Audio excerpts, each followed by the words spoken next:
ಗೆ ಮುತ್ತಿಗೆ ಹಾಕಿ ಪ್ರತಿಭಟನೆ ನಡೆಸಿದ ರೈತ ಸಂಘ. ವಿವಿಧ ಬೇಡಿಕೆಗಳ ಈಡೇರಿಕೆಗೆ ಪ್ರತಿಭಟನಾ ಮೆರವಣಿಗೆ. ಕರ್ನಾಟಕ ರಾಜ್ಯ ರೈತ ಸಂಘ ಮತ್ತು ಹಸಿರು ಸೇನೆಯಿಂದ ಪ್ರತಿಭಟನಾ ರ್ಯಾಲಿ. ಚಿಂತಾಮಣಿ. ವಿವಿಧ ಬೇಡಿಕೆಗಳ ಈಡೇರಿಕೆಗೆ ಒತ್ತಾಯಿಸಿ ಕರ್ನಾಟಕ ರಾಜ್ಯ ರೈತ ಸಂಘ ಹಾಗೂ ಹಸಿರು ಸೇನೆಯ ಪದಾಧಿಕಾರಿಗಳು ಇಂದು ನಗರದ ಪ್ರವಾಸಿ ಮಂದಿರದಿಂದ ಪ್ರತಿಭಟನಾ ರ್ಯಾಲಿ ನಡೆಸಿ ನಗರದ ವಿವಿಧ ರಸ್ತೆಗಳ ಮೂಲಕ ಮೆರವಣಿಗೆ ನಡೆಸಿ ಬೆಸ್ಕಾಂ ಕಚೇರಿಗೆ ಮುತ್ತಿಗೆ ಹಾಕಿ ಪ್ರತಿಭಟನೆ ನಡೆಸಿದರು. ಬೆಸ್ಕಾಂ ಕಚೇರಿ ಮುಂಭಾಗ ಸರ್ಕಾರದ ವಿರುದ್ಧ ಧಿಕ್ಕಾರಗಳು ಕೂಗುತ್ತಾ ಪ್ರತಿಭಟಿಸಿದರು. ಪ್ರತಿಭಟನಾಕಾರರನ್ನು ಉದ್ದೇಶಿಸಿ ಪೈತಂಗದ ತಾಲೂಕು ಅಧ್ಯಕ್ಷರಾದ ಸೀಕಲ್ ರಮಣಾರೆಡ್ಡಿ ಮಾತನಾಡಿ, ಇತ್ತೀಚಿನ ದಿನಗಳಲ್ಲಿ ವಿದ್ಯುತ್ ಕಣ್ಣಾಮುಚ್ಚಾಲೆಯಿಂದ ರೈತರು ವಿಷ ಕುಡಿಯುವ ಸ್ಥಿತಿಗೆ ಬಂದಿದ್ದಾರೆ. ದಿನಕ್ಕೆ 2 ಗಂಟೆ ವಿದ್ಯುತ್ ಕೊಟ್ಟರೆ ಅದರಲ್ಲಿ 5-6 ಬಾರಿ ಲೈನ್ ಟ್ರಬಲ್ ತೆಗೆಯುತ್ತಾರೆ. ದಿನಕ್ಕೆ 1 ಗಂಟೆಯೂ ಇರುವುದಿಲ್ಲ ಎಂದು ಆಕ್ರೋಶ ವ್ಯಕ್ತಪಡಿಸಿದರು. ಕರ್ನಾಟಕ ರಾಜ್ಯ ಬರಪೀಡಿತ ಪ್ರದೇಶವಾಗಿ ಸಕಾಲಕ್ಕೆ ಮಳೆ ಬಾರದೆ ರೈತರು ಕಷ್ಟಕ್ಕೆ ತುತ್ತಾಗಿ ಸಹಜ ಜೀವನ ನಡೆಸುವುದು ತೊಂದರೆಯಾಗಿದೆ. ರಾಜ್ಯ ಮತ್ತು ಕೇಂದ್ರ ಸರ್ಕಾರ ರೈತರಿಗೆ ಯಾವುದೇ ಸಹಾಯ ಹಸ್ತ ನೀಡದೆ ಜೀವನ ನಡೆಸಲು ಕಷ್ಟವಾಗಿದೆ. ವಿದ್ಯುತ್ ಇಲಾಖೆಯಿಂದ ರೈತರಿಗೆ ಕೊಡುವ ವಿದ್ಯುತ್ ಹಲವು ಕಡೆ ಕಡಿಮೆ ವೋಲ್ಟೇಜ್ ಕೊಡುವುದರಿಂದ ಐಪಿ ಸೆಟ್ಗಳು ಸರಿಯಾಗಿ ಕೆಲಸ ಮಾಡದೆ ಬೇಗನೆ ಟ್ರಾನ್ಸ್ಫಾರ್ಮರ್ಗಳು ಸುಟ್ಟು ಹೋಗುತ್ತಿರುವುದು ರೈತರಿಗೆ ತುಂಬಾ ತೊಂದರೆಯಾಗುತ್ತಿದೆ ಎಂದ ಅವರು, ಚಿಂತಾಮಣಿ ತಾಲೂಕು ಆಂಧ್ರಪ್ರದೇಶದ ಗಡಿಯಲ್ಲಿದ್ದು ಬಹುತೇಕ ಪ್ರದೇಶ ಬೆಟ್ಟ ಗುಡ್ಡ ಹಾಗೂ ಅರಣ್ಯ ಪ್ರದೇಶ ಇರುವುದರಿಂದ ವನ್ಯಜೀವಿಗಳಾದ ಮುಳ್ಳಂದಿ, ಜಿಂಕೆ, ಕೋತಿ ಹಾಗೂ ನವಿಲುಗಳು ಹಾವಳಿ ರೈತರು ಕಷ್ಟಪಟ್ಟು ಬೆಳೆದ ಬೆಳೆಗಳನ್ನು ನಾಶ ಮಾಡುತ್ತಿದ್ದು ಕೈಗೆ ಬಂದ ತುತ್ತು ಬಾಯಿಗೆ ಬರುತ್ತಿಲ್ಲ. ಇದರಿಂದ ರೈತರಿಗೆ ಜೀವನ ನಡೆಸಲು ತುಂಬಾ ಕಷ್ಟವಾಗಿದೆ ಎಂದು ಹೇಳಿದರು. ಪ್ರತಿಭಟನೆ ನಂತರ ಬೆಸ್ಕಾಂ ಎಕ್ಸಿಕ್ಯೂಟಿವ್ ಇಂಜಿನಿಯರ್ ಹಾಗೂ ಅರಣ್ಯ ಇಲಾಖೆಯ ಅಧಿಕಾರಿಗಳಿಗೆ ವಿವಿಧ ಬೇಡಿಕೆಗಳನ್ನು ಕೂಡಲೇ ಈಡೇರಿಸಬೇಕೆಂದು ಮನವಿ ಪತ್ರವನ್ನು ಅವರ ಮುಖಾಂತರ ಸರ್ಕಾರಕ್ಕೆ ಸಲ್ಲಿಸಿದರು. ಪ್ರತಿಭಟನೆಯಲ್ಲಿ ಪ್ರಧಾನ ಕಾರ್ಯದರ್ಶಿ ಎಂಎಲ್ ಆಂಜನೇಯ ರೆಡ್ಡಿ, ಕಾರ್ಯಾಧ್ಯಕ್ಷರು ಆರ್ಎಸ್ಸಿ ಆಂಜನೇಯ ರೆಡ್ಡಿ, ಉಪಾಧ್ಯಕ್ಷರಾದ ಗಂಜೂರು ನಾರಾಯಣಸ್ವಾಮಿ, ಜಂಟಿ ಕಾರ್ಯದರ್ಶಿ ನಾರಾಯಣಸ್ವಾಮಿ, ಕಸಬಾ ಹೋಬಳಿ ಅಧ್ಯಕ್ಷರಾದ ಅಲ್ಲಬಕಾಶ್, ಕೆವಿ ಕೃಷ್ಣಾರೆಡ್ಡಿ, ಪ್ರಸಾದ್ ರೆಡ್ಡಿ, ಶಿವಾರೆಡ್ಡಿ, ಎಸ್ಆರ್ ಶಿವಾರೆಡ್ಡಿ ಸೇರಿದಂತೆ ತಾಲೂಕು ಮಟ್ಟದ ಹಲವಾರು ರೈತರು ಭಾಗಿಯಾಗಿದ್ದರು. 10 ಗಂಟೆಗಳ ಕಾಲ ವಿದ್ಯುತ್ ಪವರ್ ಸಪ್ಲೈ ಕೊಡಲಿಕ್ಕೆ, ಆಮೇಲೆ ಎಲ್ಲ ಅಕ್ರಮ ಸಕ್ರಮ ಐಪಿ ಸೆಟ್ಗಳಿಗೆ ವಿದ್ಯುತ್ ಸಂಪರ್ಕ ಕೊಡಿಸಿಕೊಳ್ಳಲು, ಆಮೇಲೆ ಸುಟ್ಟು ಹೋದ ಪರಿವರ್ತಕಗಳನ್ನು 24 ಗಂಟೆಯಲ್ಲಿ ಸರಿಪಡಿಸಬೇಕು ಅನ್ನೋದು, 3 ಫೇಸ್ ವಿದ್ಯುತ್ ಸಂಪರ್ಕವನ್ನು ಪೂರ್ಣ ಪ್ರಮಾಣದಲ್ಲಿ ವೋಲ್ಟೇಜ್ ಕೊಡಬೇಕು ಅಂತ, ಆಮೇಲೆ ರೈತರ ವಿದ್ಯುತ್ ಅಪಘಾತದ ವಾರದಲ್ಲಿ 22 ಲಕ್ಷ ಪರಿಹಾರ ಕೊಡಬೇಕು ಅಂತ ತಮ್ಮ ಮನವಿಯಲ್ಲಿ ತಿಳಿಸಿದ್ದೀರಾ.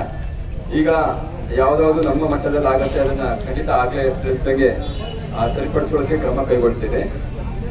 ಇನ್ನು ಮಿಕ್ಕಿದ್ದು ಏನು ಸರ್ಕಾರದ ಮಟ್ಟದಲ್ಲಿ ಆಗುವಂತ ಕೆಲಸ ಇರ್ತದೆ ಅಥವಾ ನಮ್ಮ ಹೈಯರ್ ಲೆವೆಲ್ ಅಲ್ಲಿ ಏನಾಗಿರುತ್ತದಂತ ಮಟ್ಟದಲ್ಲಿ ಇರ್ತದೋ ಅದನ್ನು ಖಂಡಿತ ಅವರ ಗಮನಕ್ಕೆ ತಗೊಂಡ್ಬಂದು ತಮ್ಮ ಒತ್ತಾಯಗಳನ್ನು ಸಲ್ಲಿಸುತ್ತೇವೆ. ಅದಕ್ಕೆ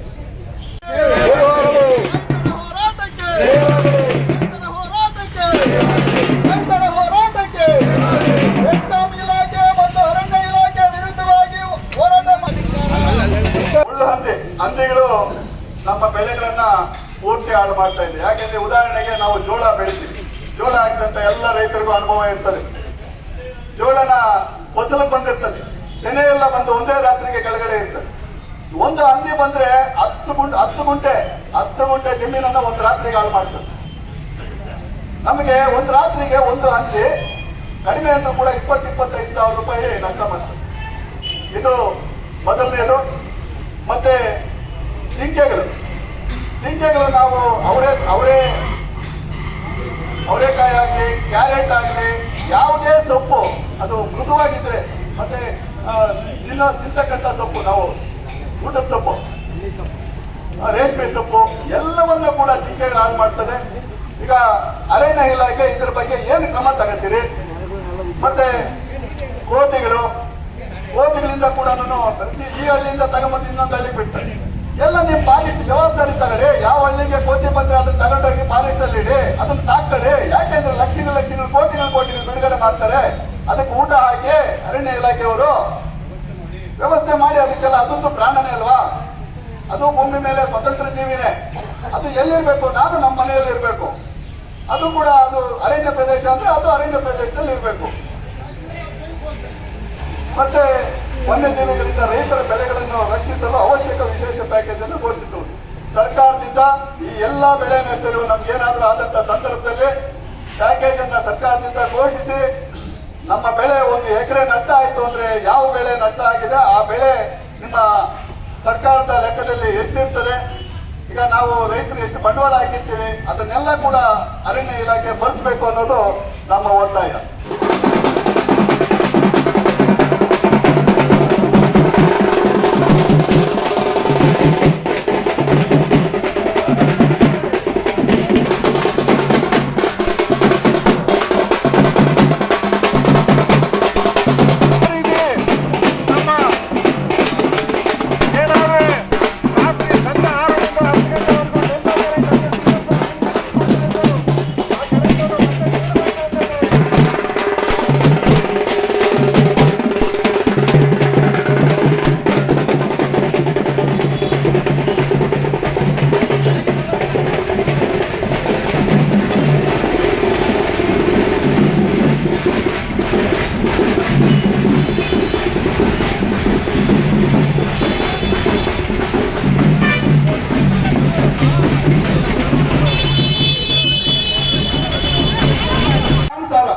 ಅವ್ರಿಗೆ ಬೇಕಾದ ರೀತಿಯಲ್ಲಿ ಅವರ ಅನುಕೂಲಕ್ಕೆ ತಕ್ಕಂಗೆ ಮಾಡ್ಕೊಳ್ತಕ್ಕಂಥದ್ದು.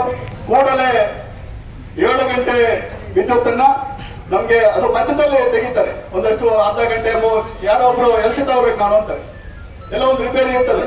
ಬೇರೆ ಟೈಮಲ್ಲಿ ರಿಪೇರಿ ಮಾಡ್ಕೊಳ್ಳಕ್ಕೆ ಇವ್ರಿಗೆ ಸಮಯ ಇರಲ್ಲ. ಅಲ್ಲಿ ಕರೆಂಟ್ ಕೊಟ್ಟಾಗೆ ಇನ್ನೊಂದ್ ಕಡೆ ರಿಪೇರಿ ಇರ್ತದೆ. ಆವಾಗ ತೆಗೆದು ಬಿಟ್ರೆ ಅಂದ್ರೆ ಒಂದು ಅರ್ಧ ಗಂಟೆ 1 ಗಂಟೆ ತೆಗೆದು ಬಿಡ್ತಾರೆ. ತಿರುಗಿ ಆ ಕರೆಂಟ್ ಅನ್ನ ನಮ್ಗೆ 7 ಗಂಟೆ ಕೊಡೋದಿಲ್ಲ. ಕೆಲವು ಕಡೆ ಕೆಲವು ಇದ್ರಲ್ಲಿ ಕೊಡ್ತಾರೆ, ಕೆಲವು ಫೀಲ್ಡ್ಗಳಲ್ಲಿ, ಆದ್ರೆ ಎದೆ ಜಾಸ್ತಿ ಕೊಡೋದಿಲ್ಲ.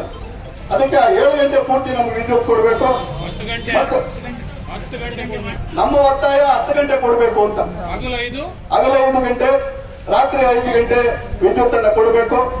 ಇದು ನಮ್ಮ ಒತ್ತಾಯ. ಈಗ ಮತ್ತೆ ಹೇಳಿದ್ವಲ್ಲ, ಈಗ IP ಸೆಟ್ಗಳಿಗೆ ಅವಶ್ಯಕವಿರುವ ವಿದ್ಯುತ್ ವೋಲ್ಟೇಜ್ ಕೊಡ್ತಕ್ಕಂಥದ್ದು.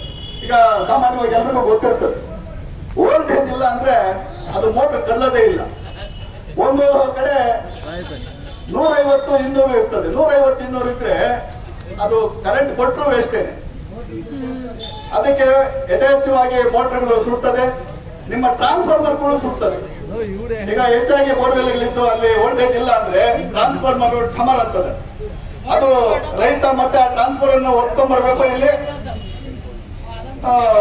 ನಾವೇ ಅದನ್ನ ಕಷ್ಟ ಎಲ್ಲ ಭರಿಸ್ಬೇಕು. ಅದಕ್ಕೆ ಆ ಒಂದು ವೋಲ್ಟೇಜ್ ಅನ್ನ ಪೂರ್ತಿ ನಮಗೆ ಮೋಟರ್ಗಳಿಗೆ ಹೆಚ್ಚು ಕಡಿಮೆ ಆಗದಿರ ಅವಶ್ಯಕವಾದಂತ ವೋಲ್ಟೇಜ್ ಅನ್ನ ಕೊಡಬೇಕು.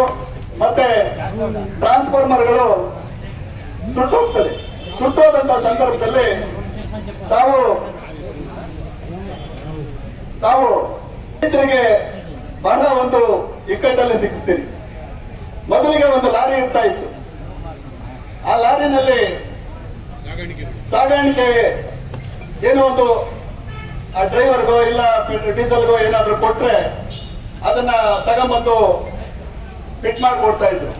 ಈಗ ಲಾರಿನೇ ಕಾಣ್ಲಿಲ್ಲ ನಾನು, ಅದೆಲ್ಲ ಹೋಯ್ತೋ ಏನೋ. ಟ್ರ್ಯಾಕ್ಟರ್ ಹಾಕೊಂಡ್ ಬನ್ನಿ, ಟೆಂಪೋ ಹಾಕೊಂಡ್ ಬನ್ನಿ. ಇಲ್ಲಿ ನೋಡಿದ್ರೆ ಎಲ್ಲ ಹೈಟೆಕ್ ಇಲಾಖೆ, ಮಾತ್ರ ಹೈಟೆಕ್. ಮೊದಲಿದ್ದಿದ್ದು ಚೇರ್ಗಳಿಲ್ಲ, ಮೊದಲಿದ್ದಿದ್ದು ಕುರ್ಚಿಗಳಿಲ್ಲ, ಮೊದಲಿದ್ದಿದ್ದು ಏನೂ ಇಲ್ಲ. ಈಗ ಮೊದಲಿಗೆ ನಾನು KV ಬರ್ತಾ ಇದ್ರೆ ಬೆಂಚ್ ಚೇರ್ ಇರ್ತಾ ಇತ್ತು. ಇಲ್ಲಿ ನಿಮ್ಮ ಆಡಳಿತ ವೆಚ್ಚ ಮಾತ್ರ ಜಾಸ್ತಿ ಮಾಡ್ಕೊಳ್ತೀರಿ.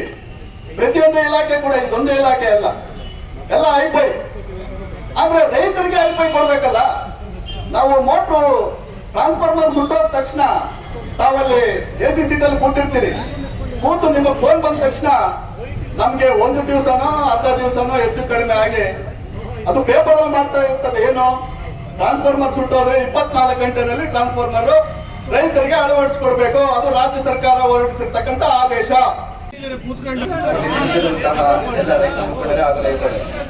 ಸೊ ತಾವು ಇಂದಿನ ಏನು ಕರ್ನಾಟಕ ರಾಜ್ಯ ರೈತ ಸಂಘ ಮತ್ತು ಹಸಿರು ಸೇನೆಯಿಂದ ನಮ್ಮ ಇಂಧನ ಇಲಾಖೆಗೆ ಸಂಬಂಧಪಟ್ಟಂತೆ ಕೆಲವೊಂದು ಒತ್ತಾಯಗಳನ್ನು ಪೂರೈಸಲು ತಾವು ಇಲ್ಲಿ ಬಂದು ನಮ್ಮ ಕಚೇರಿಯ ಮುಂದೆ ಪ್ರತಿಭಟನೆ ಮಾಡ್ತಿರ್ತೀರ.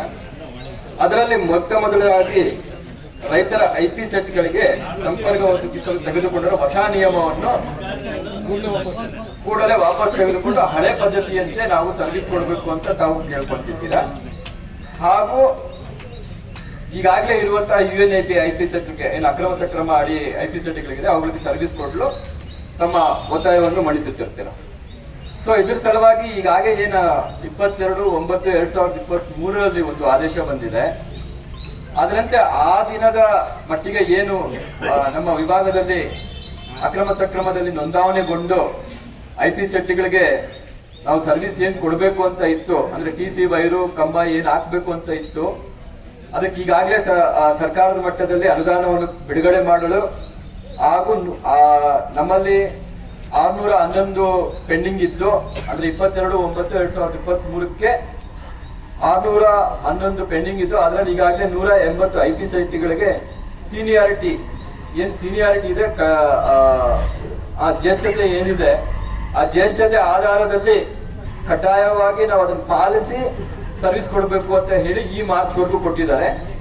ಅದನ್ನ ಮುಗಿದ ತಕ್ಷಣ ಇನ್ನು ಮುಂದೆ ಕೂಡ ಆ ಏನು 611 ಮುಗಿಯೋವರೆಗೂ ಅನುದಾನ ಕೊಡ್ತೀವಿ ಅಂತ ಹೇಳಿದ್ದಾರೆ. ಇದು ಹಾಲಿ ಇರುವ ಅಕ್ರಮ ಸಕ್ರಮ IP ಸೆಟ್ಗಳಿಗೆ ವಿದ್ಯುತ್ ಸಂಪರ್ಕ ಕಲ್ಪಿಸುವ ನಿಟ್ಟಿನಲ್ಲಿ ತೆಗೆದುಕೊಂಡಿರುವ ಕ್ರಮ. ಸೊ ಮುಂದುವರೆದು ಈಗ 22/9/2023 ನಂತರ ಯಾವುದೇ ಒಂದು IP ಸೆಟ್ ಅನ್ನ ಹೊಸದಾಗಿ ಸರ್ವಿಸ್ ತಗೋಬೇಕಾದ್ರೆ ಅದು ಸೆಲ್ಫ್ ಎಕ್ಸಿಕ್ಯೂಷನ್ ಮಾಡಬೇಕು ಅಂತ ಒಂದು ಹೊಸ ನಿಯಮ ಜಾರಿಯಲ್ಲಿದೆ, ಈಗ ಪ್ರಸ್ತುತದಲ್ಲಿರುವಂತಹ ನಿಯಮ. ಸೊ ಅದನ್ನು ಸಹ ಸೆಲ್ಫ್ ಎಕ್ಸಿಕ್ಯೂಷನ್ ಸ್ವಂತ ನಿರ್ವಹಣೆ, ಸ್ವಂತ ಕಾರ್ಯನಿರ್ವಹಣೆಯಲ್ಲಿ, ಅಂದ್ರೆ ಸ್ವಂತ ವೆಚ್ಚದಲ್ಲಿ, ರೈತರ ಸ್ವಂತ ವೆಚ್ಚದಲ್ಲಿ ಎಲ್ಲ ಭರಿಸಿಕೊಂಡು ತಮಗೆ ಸರ್ವಿಸ್ ನ ತಗೋಬೇಕು ಅನ್ನೋ ಒಂದು ನಿಯಮ ಜಾರಿಯಾಗಿದೆ. ಅದು 500 ಮೀಟರ್ ಒಳಗಡೆ ಇರುವಂತದ್ದು. ಇದನ್ನ ಈಗಾಗಲೇ ಸರ್ಕಾರದ ಮಟ್ಟದಲ್ಲಿ ಚರ್ಚೆ ಆಗ್ತಿದೆ. ಇದನ್ನ ಸುಮ್ಮನೆ ತಾವು ಬಂದಿಲ್ಲಿ ಪ್ರತಿಭಟನೆ ಮಾಡ್ತಿರುತ್ತೆ ಹೇಳೋ ಮಾತಲ್ಲ, ಇದನ್ನ ಒಂದು ಚರ್ಚಾ ಮಟ್ಟದಲ್ಲಿ ಇದೆ. ಈಗಾಗಲೇ ಎಲ್ಲಾ ಕಡೆಯಿಂದನೂ ವಿರೋಧ ಬರ್ತಾ ಇರೋದ್ರಿಂದ ಇದು ಒಂದು ಸರ್ಕಾರದ ಮಟ್ಟದಲ್ಲೇ ಒಂದು ಚರ್ಚಾ ಮಟ್ಟದಲ್ಲಿದ್ದು, ಈ ಒಂದು ನಿಯಮಗೆ ಯಾವ ರೀತಿಯನ್ನ ನಾವು ರೈತರಿಗೆ ಸಹಕಾರಿಯಾಗುವಂತೆ ಮಾಡಬೇಕು ಅಂತ ಸರ್ಕಾರ ಯೋಚನೆ ಮಾಡ್ತಿದೆ. ಅಂದ್ರೆ ಈ ಒಂದು ಸೆಷನ್ಸ್ ಹತ್ತಿರದಲ್ಲೇ, ಈ ಒಂದು ಸೆಷನ್ಸ್ ಮುಗಿಯೋಷ್ಟೊತ್ತಿಗೆ ಕ್ಯಾಬಿನೆಟ್ ಅಲ್ಲಿ ಡಿಸಿಷನ್ ಮಾಡಿ ಆ ಒಂದು ನಿಯಮ ಏನಿದೆ ಅದನ್ನ ಯಾವ ರೀತಿ ರೈತರಿಗೆ ಅನುಕೂಲ ಆಗ್ಬೇಕು ಅನ್ನೋ ವಿಚಾರದಲ್ಲಿ ಒಂದು ನಿಯಮವನ್ನು ರೂಪಿಸಿ ಈ ಸೆಷನ್ಸ್ ಮುಗಿಯೋಷ್ಟೊತ್ತಿಗೆ ಒಂದು ಕ್ಯಾಬಿನೆಟ್ ಮೀಟಿಂಗ್ ಮಾಡಿ ನಮ್ಗೆ ಒಂದು ಹೊಸ ನಿಯಮ ಬರ್ಬೋದು ಅಂತ ನಾವು ಈ ಸಂದರ್ಭದಲ್ಲಿ ಆಶ್ವಾಸನೆ ನಿಮ್ಗೆ ಕೊಡ್ತಾ ಇದೀವಿ ನಾವು. ಸೊ ಈ ಹೊಸ ನಿಯಮ ಏನಿದೆ ಅದನ್ನ ಬದಲಾಯಿಸಕ್ಕೆ